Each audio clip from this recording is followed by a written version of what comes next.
How do terrorists take over a full military base designed to withstand attacks? Recently, we have been seeing and hearing how terrorists attack military bases and defeat them. The news is somehow embarrassing as the bases were set up to defend attacks from insurgents. Vanguard newspapers had reported of how a military base in Borno State was attacked by Boko Haram and destroyed, killing about 4 soldiers with a few others missing in action. How are these bases formed that they can be easily overthrown by terrorists? A base is supposed to be strategically designed to withstand attacks and also go on the offensive. If military bases can easily be outgunned and taken over by terrorists, then I think the fight is far from finished. The planners of these bases should re-strategize the best way possible to make the future bases more like a fortress that cannot be easily defeated.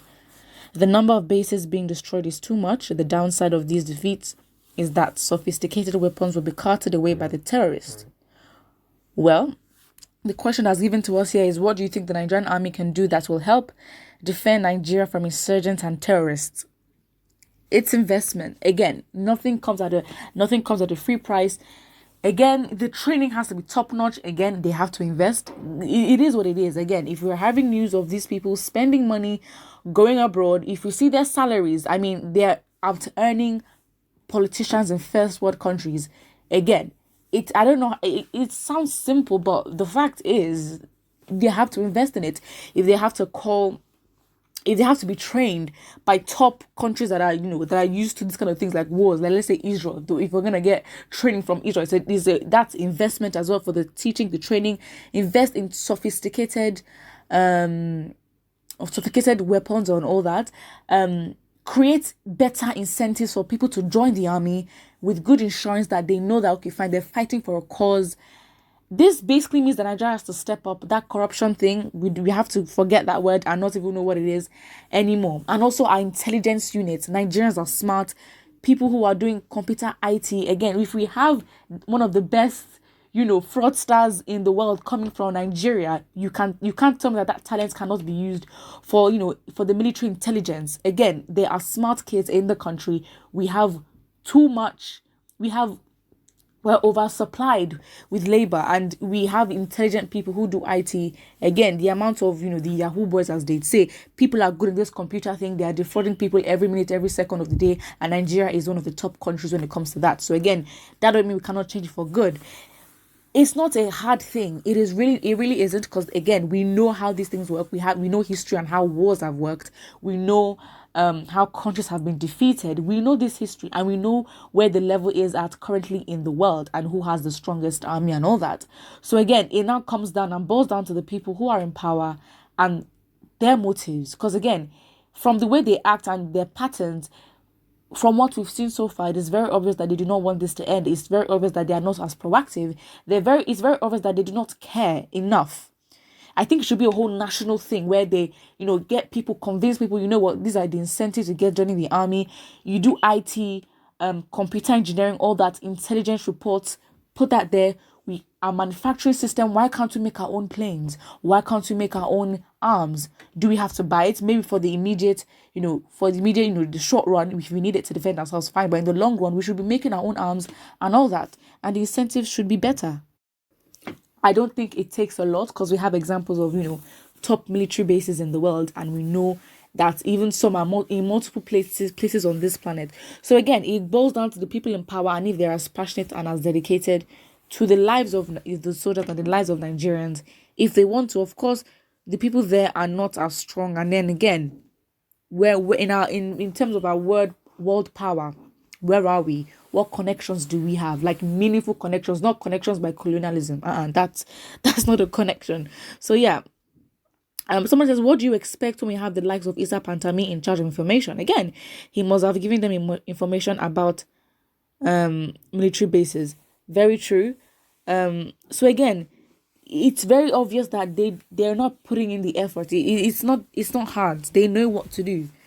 Someone says the war effort is being sabotaged from within through deliberate refusal to procure arms, and with the likes of Issa pandemic, pandemic, and others having like minds occupying sensitive positions in the country, 100%. It's very, it's, I don't know. It's very sad. It's actually so sad. That our government has been so infiltrated where we don't even trust anybody.